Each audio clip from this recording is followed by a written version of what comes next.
Jazeera's Cal Perry joins us now live from Tel Aviv. Cal, just how much pressure is Netanyahu under?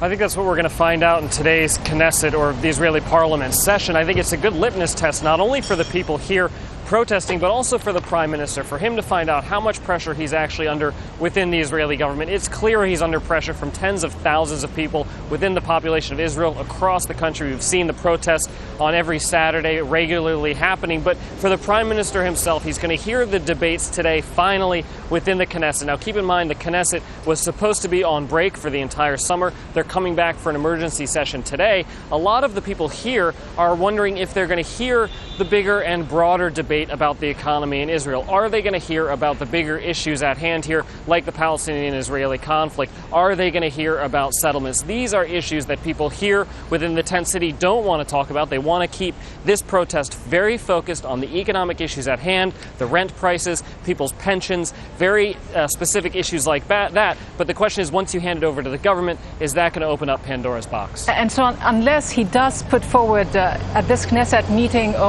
or after that meeting any concrete, specific plan about how to implement the demands of these protesters behind you, it doesn't seem that these people in the tent city, who are looking increasingly comfortable and looking like they are in this for the long haul, they're not going to go home, are they, before their demands are completely met?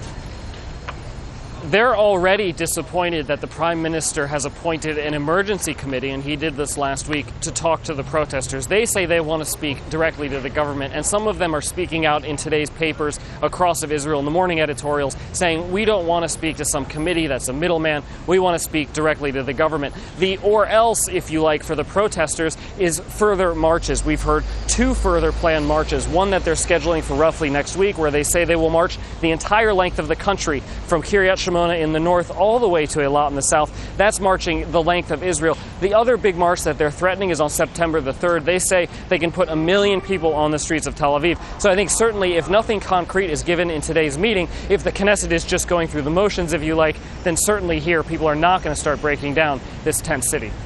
Cal, thank you very much. Cal Perry in Tel Aviv.